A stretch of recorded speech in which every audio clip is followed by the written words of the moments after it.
오늘 날씨가 춥다더라. 옷 따뜻하게 입어.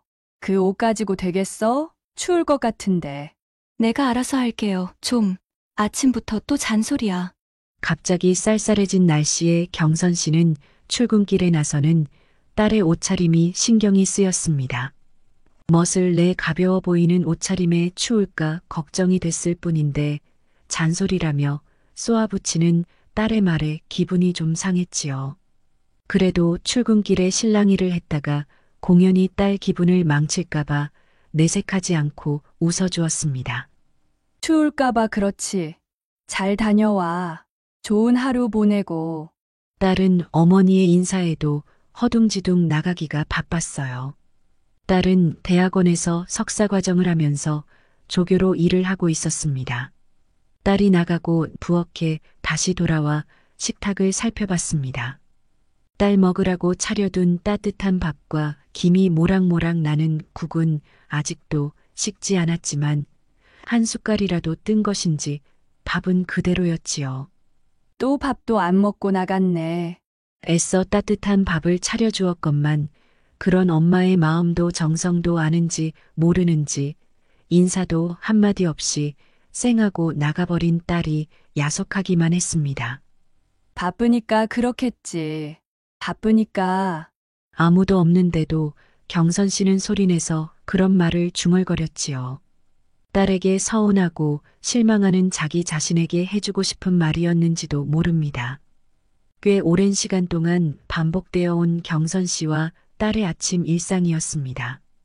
혹시나 하는 마음에 늘 아침을 차리고 딸은 어쩌다 한두 숟가락 먹는 둥 마는 둥 했지요. 아예 안 차릴 수도 없는 것이 어떤 날은 또 왜 안 차려줬냐고 성화를 하기 때문이지요. 경선 씨는 종잡을 수 없는 딸 비위를 맞추느라 매일같이 이런 불편을 감수하고 있었습니다. 오늘은 딸이 바쁜지 아침을 거르고 나갔고 차린 것이 아까워 경선 씨가 또 먹을 수밖에 없는 것입니다. 성인 대상으로 외국어 학원업을 하는 남편은 자고 있었습니다. 늦게 일어나는 남편과는 같이 아침을 먹어본 지 몇 해가 지난 지 오래였습니다. 남편은 느지막이 일어나 느긋하게 샤워를 마치고 부엌에 왔지요. 그러면 경선 씨는 또 남편을 위해 아침을 차렸습니다. 혼자 밥을 먹는 남편이 심심할까봐 앞에 앉아 몇 마디 간단한 말을 주고 받았습니다. 국간 맞아요? 응. 시원하네. 잠은 잘 잤어요? 응. 잘 잤지. 두통은 좀 어때요? 어제 머리 아프다고 했잖아. 약 더 안 먹어도 될까? 자고 나니까 좀 괜찮네. 그래요? 다행이네요. 혜주는 아침도 안 먹고 출근했어요. 요즘 매번 그러네. 확, 밥 차려주지 말까 봐요. 뭐야? 엄마가 돼서 그런 말을 해. 바쁘니까 걸을 때도 있겠지. 애가 일하랴, 공부하랴 바쁘고 힘들 것 아니야. 밥 차리는 게 뭐 힘들다고. 밥 차려보지도 않은 사람이 말은 쉽게 하네. 아침부터 바가지 긁지 말고. 바가지 긁기 아직 시작도 안 했거든요. 자신의 마음을 몰라주는 남편이 얄미워서 눈을 흘기는 경선 씨. 그래도 남편이 걱정돼서 결국 접고 들어가는 것은 언제나 경선 씨입니다. 밥 먹고 영양제 여기 오늘분 챙겨놓은 거 꼭 먹어요. 알았어. 잔소리 좀 작작해. 아침부터. 내가 무슨 잔소리를 했다고 그래요? 그냥 영양제 먹으라고 한 것뿐인데. 매일 먹는 건데 당연히 알아서 먹겠지. 그걸 굳이 이야기해. 성가시게. 혹시라도 깜빡할까봐 이야기해주는 거잖아요. 그걸 또 그렇게 이야기해서 사람을, 이상한 사람을 만들어요? 아, 그만 좀 해. 아침부터 성질나게. 남편은 숟가락을 탁 내려놓고는 부엌을 나가버렸습니다. 남편이 일어나 같이 대화를 한 것이라고는 남편의 안부 그리고 딸의 안부뿐이었습니다. 경선 씨가 어떤지 물어봐주는 사람은 아무도 없었지요. 경선 씨는 서럽고 서운했지만 이런 일은 사실 무수히 여러 번이었습니다. 그랬기에 경선 씨는 습관적으로 그런 감정을 또 속으로 꿀꺽 삼키고는 언제나 그랬듯 그저 경선 씨가 해야 할 일을 했습니다. 남편이 먹고 일어난 자리를 치우고 음식을 정리해서 냉장고에 넣고 설거지를 했지요. 그것이 경선 씨가 하루를 시작하는 오래된 일과였습니다. 새로울 것도 좋을 것도 없는 그런 아침이었지요. 늘 가족들은 경선 씨를 귀찮은 존재처럼 대했고 경선 씨는 늘 서운했지만 그 문제에 대해 아무도 이야기를 꺼내지 않았습니다. 모두들 그저 그것이 당연하다고만 여기는 것 같았습니다. 경선 씨 스스로조차도 말이지요. 남편까지 출근을 하자 경선 씨는 집에서 혼자가 되었습니다. 스포츠 센터에 가서 운동을 하고 오는 길에 장을 봐서 집에 왔지요. 그리고 또 음식을 준비했습니다.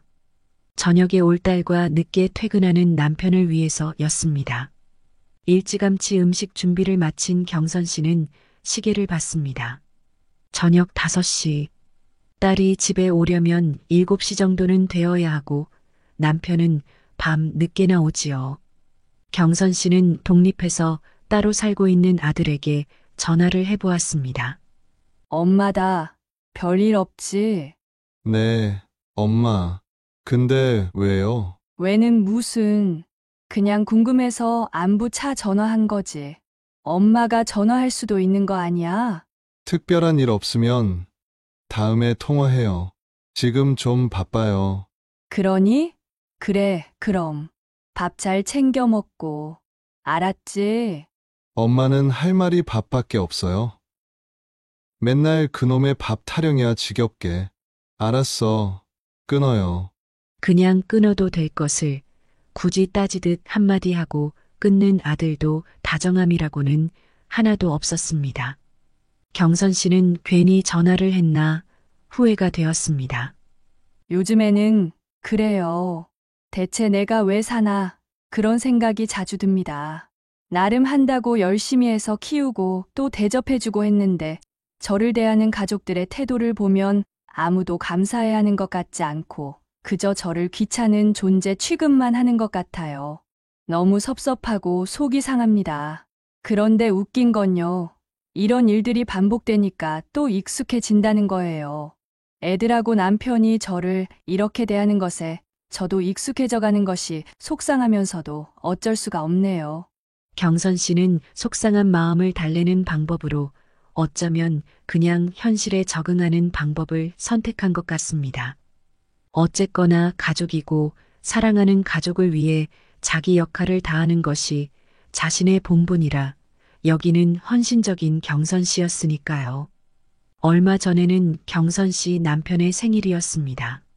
남편은 활달한 성격이었고 생일 때마다 친구며 지인들을 다 집에 초대해서 왁자지껄하게 노는 것을 좋아했어요. 이번에도 음식 많이 해서 한번 신나게 놀자고. 당신이 수고 좀 해줘. 알았어요. 뭐 특별히 주문하고 싶은 것 있으면 알려줘요. 고기하고 회는 내가 사올게. 잡채하고 나머지 음식은 당신이 솜씨 발휘 좀 해줘야지 뭐. 알았어요.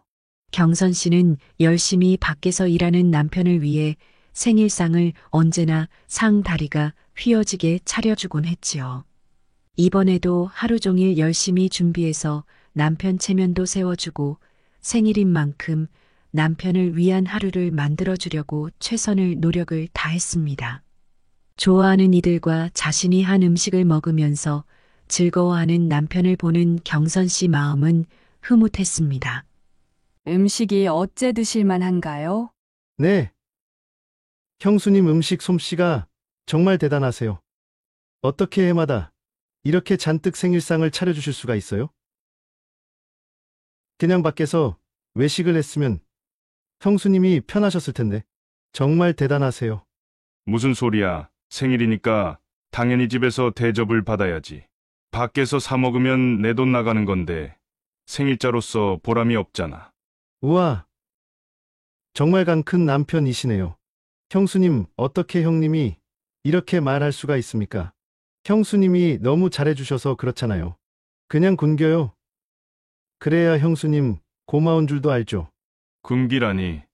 나 같은 남편이 어디 있다고 그래? 다들 일찍 명퇴하고 돈도 못 버는 나이에 나는 일찍 창업해서 정년도 없고 아직도 돈만 잘 벌어다 주잖아.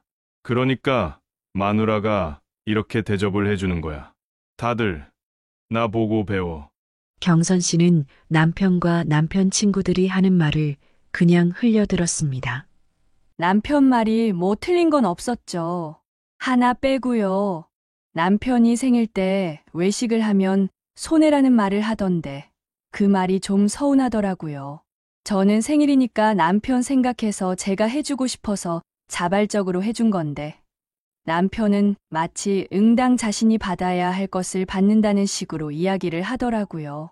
제가 무슨 집에서 일하는 식모도 아니고 그런 식으로 저를 취급하는 것이 좀 불쾌했어요. 하지만 결혼 생활이라는 것이 그렇잖아요. 시시콜콜 불만족스러운 것 있을 때마다 다 따지고 들면 한도 끝도 없이 힘들어지는 것이 결혼이죠.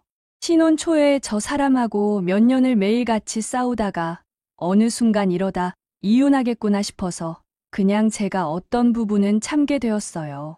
그렇게 산 것이 오늘까지 오게 된 거죠. 덕분에 아이들도 잘 키웠고 저 사람이 부족한 점도 많지만 또 잘하는 점도 많으니까요. 애써 나쁜 점을 자꾸 생각하지 않으려고 노력하는 편이에요. 그런 생각을 해봤자 남편이 꼴 보기 싫어질 테고 그럼 결국 힘들어지는 사람은 저니까요. 경선 씨는 자신의 결혼 생활에 대한 자부심이 있었습니다. 가족에게 모든 것을 헌신했기 때문이었지요. 두 자녀를 성인이 되도록 잘 키워냈고 남편과 어느 정도의 노후 자금도 모아두었습니다. 그런 생각을 하면 자신이 뿌듯했어요. 하지만 왜인지 자꾸 마음 한구석이 공허한 것은 어쩔 수가 없었습니다. 잘 큰 자식들도 노후 자금도 경선 씨 마음의 허전함을 채워주지는 못했어요. 그러던 어느 날이었습니다. 엄마, 대학원 연구 과제로 설문조사를 좀 해야 하거든요. 이게 노년 여성의 우울증 실태에 대한 건데 엄마가 엄마 주변 사람들한테 이거 좀 받아다 줄 수 있을까? 노년 여성의 우울증? 몇 명한테 받아야 하는 건데? 내가 받아야 하는 건 한 20명 정도인데 될까? 20명이나 돼. 엄마가 아는 사람이 그렇게나 되지는 않을 텐데. 아니, 엄마가 그렇게 소극적으로 생각하면 안 되고 원래 이런 건 얼굴에 철판 깔고 막 부탁하고 그래야 하는 거야. 엄마 운동 다니는 곳에 나이 좀 드신 분들 많잖아. 5,000원짜리 문화상품권 하나씩 나눠드려요. 여기 있어. 알았어. 고마워요, 엄마. 다음 주까지 꼭 좀 부탁해. 딸은 부담스러운 부탁을 경선 씨에게 떠넘기고는 활짝 웃었지요. 경선 씨는 어쩔 수 없이 헬스장에 설문조사지를 가져갔습니다. 오늘따라 운동을 하러 온 또래 여성이 많지 않았어요. 경선 씨는 데스크에 가서 문의를 했지요. 저 혹시 여기 데스크에서 이 설문지를 좀 나이 드신 여성분들이 가져가실 수 있게 해 주실 수 있나요? 설문해 주시면 제가 문화상품권을 하나씩 드리려고 하는데요. 죄송하지만 저희는 그런 업무를 대신 해드릴 수는 없습니다. 저희 센터에서 그런 부탁을 하시는 것도 금지되어 있습니다. 아니, 이건 그냥 설문조사일 뿐인데 그것도 안 되나요? 네네. 저희 방침이라서요. 회원님들께 그런 불편을 드리면 안 된다는 것이 저희 센터 규칙이라서요. 양해 부탁드려요. 안내원은 그런 행위를 일절 허용하지 않는 것이 방침이라며 안 된다고 했지요. 앞이 캄캄해진 경선 씨는 설문지를 그냥 그대로 다시 들고 나왔습니다. 그러다 집에 와서 친구들에게 문자를 보내봤어요.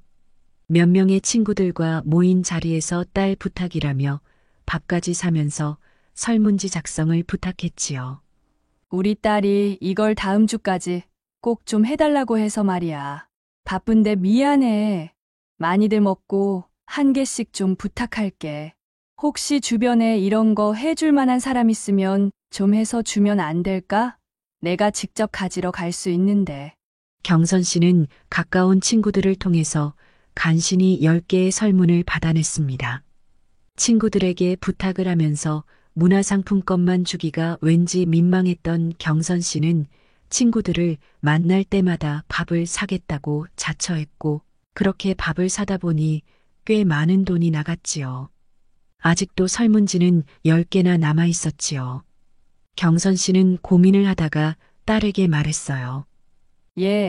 나 이거 10개는 했어. 여기 있다. 근데 나머지는 네가 어떻게 하면 안 되겠니? 밖에 나가서 지나가는 사람들한테 부탁을 하던가 아니면 노인회관 같은 데에 직접 가서 설명을 하고 좀 받으면 안 되겠니? 엄마, 내가 바쁘니까 엄마한테 부탁한 거잖아요. 엄마는 하루 종일 집에서 특별한 일도 없으면서 그런 것도 못 해줘. 엄마가 방금 말 잘했네. 엄마가 노인회관에 가서 부탁해봐요. 아, 안 돼. 이게 나이가 완전히 노인이면 인지 능력 때문에 설문 작성이 힘들 수 있어. 그러니까 60대 정도 나이면 제일 좋아. 그러니까 노인회관 가지 말고 차라리 마트 문화센터 같은 데 가는 게 낫겠다. 엄마, 나이 꼭 체크해야 돼. 알았죠? 딸은 경선 씨에게 당부를 하고는 다시 설문지를 떠넘겼습니다. 경선 씨는 너무 짜증이 났지만 바쁘다는 딸의 말에 늘 그랬듯 자신의 감정은 속으로 삼키고 말았어요. 손에 여전히 들려있는 설문지 10개. 평소 낯을 많이 가리는 경선 씨는 낯선 사람에게 이런 부탁을 하는 것이 몹시 힘들었지요. 하지만 딸이 필요하다는 말에 또 어떻게든 해줘야 한다고 생각했어요. 경선 씨는 문화센터로 향했습니다. 그리고 오가는 중년 여성들을 상대로 부탁을 했지요. 손에는 음료수를 하나씩 들고서 나눠주며 간곡히 부탁을 했어요. 우울증 설문 하나만 작성해 주시겠어요? 여기 음료수 드시고요. 문화상품권도 드려요. 길지 않으니까 5분만 시간 내주시면 감사하겠습니다. 부끄럽고 민망한 감정을 무릅쓰며 경선 씨는 간신히 설문조사를 마치고 집에 돌아왔습니다. 그리고 완성된 설문 10개를 딸에게 건네주었지요. 여기 다 했다. 정말. 와, 엄마. 정말 고마워요. 너무 애쓰셨어요. 딸은 설문지를 냉큼 받아들고는 방으로 쏙 들어가 버렸습니다. 그 모습에 경선 씨는 허탈했지요. 60대 여성의 우울증에 대한 설문조사라면 경선 씨도 해당하는 부분인데 경선 씨는 공연히 딸이 걱정이라도 할까봐 자신은 설문을 하지 않았습니다. 그런데 그런 걱정이 무색하게도 딸은 엄마는 해봤느냐, 엄마는 우울증에 대해 어떻게 느끼냐는 식의 질문조차도 하지 않았지요. 바쁘니까 그런가 보다 했지만 어떻게 엄마가 그 일을 해서 준 건지 한마디 물어보지도 않는 게 내심 서운했습니다. 나도 난생 처음이었어요. 생판 모르는 사람들 붙잡고 그런 부탁을 해본 것이요. 이사도 많이 다니고 서울이 본래 제 연고도 아니고 해서 제가 이곳에 아는 지인이 많지가 않거든요. 그러다 보니 시간은 또 없고 해서 어쩔 수 없이 궁여지책으로 모르는 사람들 붙잡고 부탁을 했던 건데 정말 제 성격에는 쉽지 않은 일이었어요. 그런데 그런 엄마 입장을 우리 딸이 한 번이라도 진지하게 생각을 해보기는 한 건지 너무 당연하다는 듯 가져가 버리고 엄마 기분은 묻지도 않으니까 정말 너무 서운하더라고요. 딸이지만 정말 꼴 보기가 싫고 그냥 빨리 독립해서 나갔으면 하는 마음이 들었습니다. 2번 다시 이런 부탁을 하면 절대 들어주지 말아야겠다. 그냥 그런 생각만 들었어요.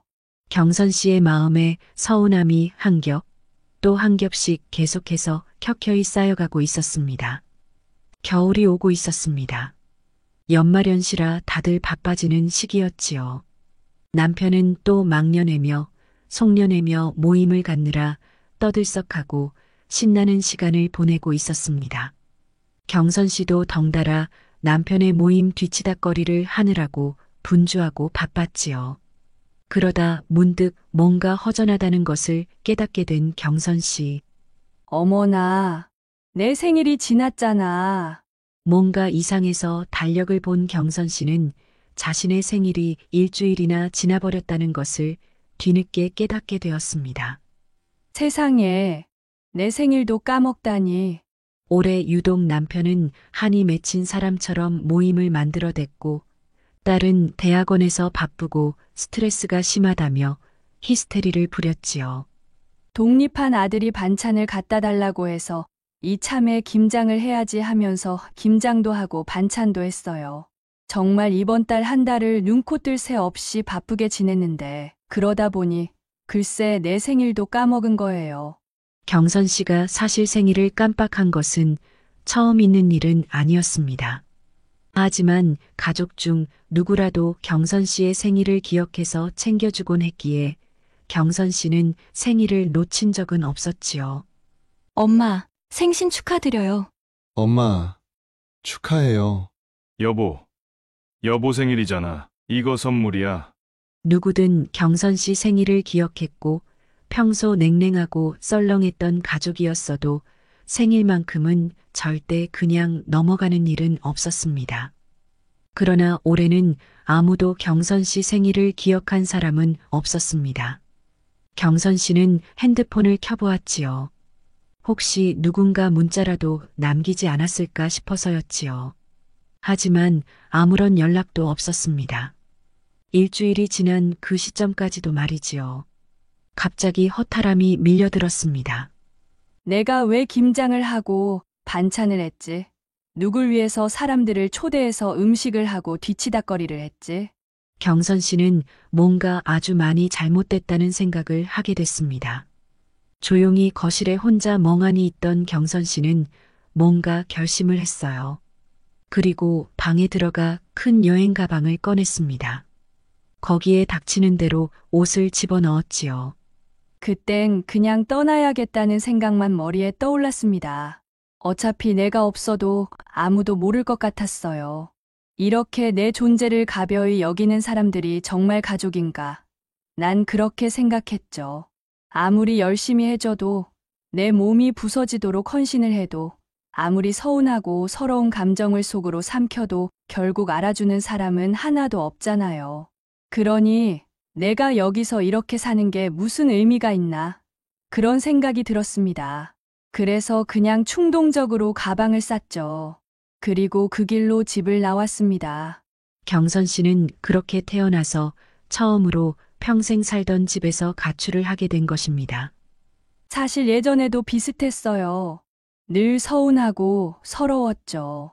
하지만 그래도 무슨 날이면 저를 챙겨주고 고맙다, 애썼다, 애들과 남편이 해줬던 그 한마디에 1년 1년을 의지해서 살았나 봅니다. 그래도 날 소중히 여기고는 있겠지. 내가 고마운 줄을 모르는 건 아니겠지. 그렇게 마음의 위안을 삼으면서 하루하루를 버텼던 것 같아요. 그런데 내가 올해는 유독 힘들었는데도 다들 저의 존재를 아무렇지도 않게 여기는 것을 보니 이 집에서 더 이상 내 역할이 없다는 생각이 들었습니다. 내가 더 헌신할 가치가 있나? 대체 누가 날 필요로 한다고 그런 노력을 해야 하나?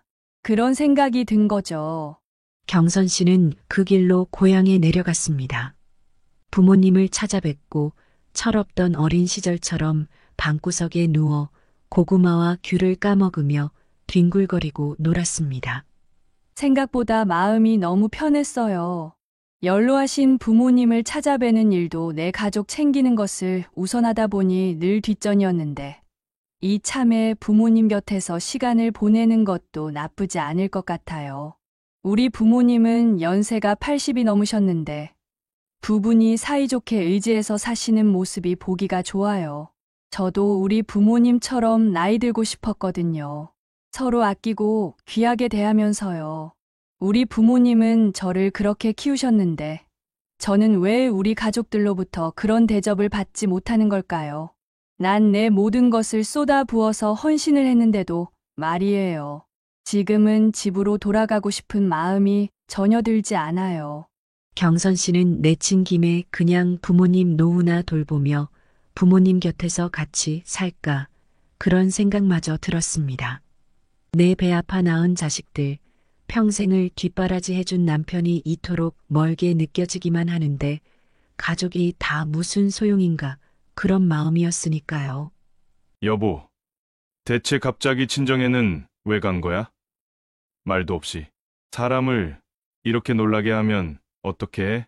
남편은 옷가지를 다 싸들고 나가서는 밤이 늦도록 안 들어오는 경선 씨 때문에 깜짝 놀랐고 버럭 화를 냈지요.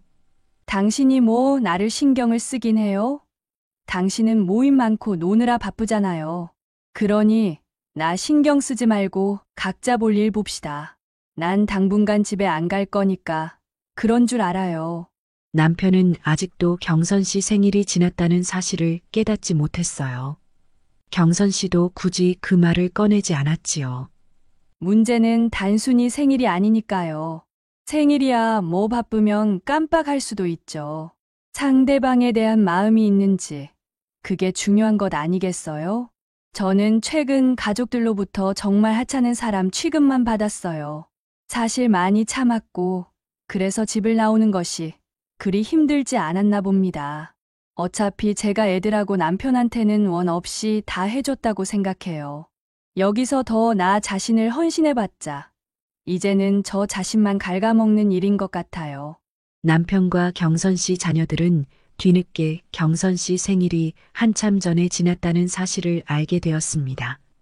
그리고 부랴부랴 경선 씨를 데리러 시골집까지 찾아왔지요.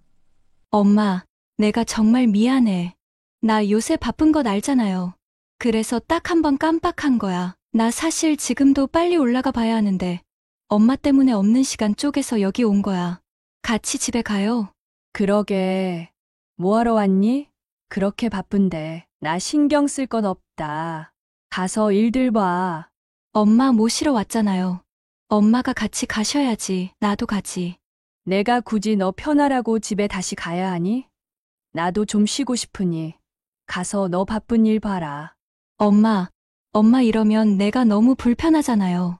넌 대체 뭐가 그렇게 맨날 불평이니? 엄마가 평생 너 비위 맞춰주며 살았으면 됐지. 엄마가 이 나이 먹고 너 이만큼 키워주고도 너 편하라고 집에 가야 되니? 정말 해도 너무하는구나. 시끄럽고 빨리 가. 난 내가 가고 싶을 때 갈 거니까. 그런 줄 알아. 여보, 그러지 말고 갑시다. 생일 안 챙겨줘서 내가 너무 미안하네. 응? 내가 참 염치도 없지. 당신 부려먹기나 하고 생일도 안 챙겨주고. 그치? 내가 서울 가서 아주 비싼 식당에서 멋진 음식을 대접해줄게. 늦었지만 지금이라도 생일 파티 합시다. 돈 뿌리면서 생색내는 생일 파티 다 필요 없어요. 나도 돈 있고 얼마든지 밥 사 먹을 수 있어요. 사람이 평생 마음으로 잘 대해준 걸 당신은 그냥 비싼 밥 한 끼 사주는 걸로 갚을 수 있다고 생각해요? 난 한 번도 당신한테 뭐 사달라 하지 않았어요. 언제나 뭐 해드릴까 그것만 물었어요. 내가 해주고 싶어서요. 당신한테 잘 해주고 싶었으니까요. 그런데 당신은 나한테 한다는 말이 고작 비싼 밥 사준다는 거예요? 나는 할 만큼 했어요. 당신한테도. 그러니 나도 이제 내 마음대로 좀 살아보고 싶네요. 쉬고 싶기도 하고요. 엄마, 이러지 마시고 사과 받으시고 집에 가서 쉬세요. 여기 계셔봤자 뭐 할 일도 없으시잖아요. 저희가 앞으로는 엄마 신경 쓰고 잘할게요. 네가 여기서 내가 할 일이 있는지 없는지 어찌 알고 말을 그렇게 하니? 너 말 잘했다. 넌 말만 하면 엄마한테 투박 주고 엄마를 무시했지. 그러면서 매번 김치 달라, 반찬 달라 하고 너 때문에 엄마가 생일까지 까먹으면서도 김치해서 너 갖다 줬어. 그런데도 넌 여기까지 와서 엄마한테 한다는 말이 그 꼬락선이냐? 너도 꼴 보기 싫다. 다들 꼴 보기 싫어. 그러니 빨리 다들 내 눈앞에서 사라져. 얼른. 경선 씨는 시골집에 찾아온 자녀와 남편을 모조리 쫓아냈습니다. 참고 참았던 감정이 터져나오자 가족들에 대한 서운함은 본물과도 같이 쏟아졌지요. 도저히 다시 집에 돌아갈 기분이 아니었습니다. 가족들은 어쩔 수 없이 경선 씨를 놔두고 다시 서울로 올라갔습니다. 경선 씨는 기약 없이 시골 부모님 댁에 머물게 되었지요. 처음 해본 가출인데 꽤나 길어지고 있네요. 모르겠습니다. 어쩌면 다시 돌아가지 않을 수도 있을 것 같아요. 나이가 드셨어도 우리 부모님은 저를 아끼고 사랑해 주시네요. 제가 좋아하는 음식을 아직도 기억하고 챙겨주시기도 하고요. 제 집에서 자식과 남편에게 보답받지 못한 노력만 수십 년을 했는데 부모님 집에 오니 마치 다시 사랑받던 어린 딸로 돌아온 것 같은 기분이 들어요. 기억이 새록새록합니다. 맞구나. 나도 누군가의 사랑받던 딸이었구나. 그런 생각이요.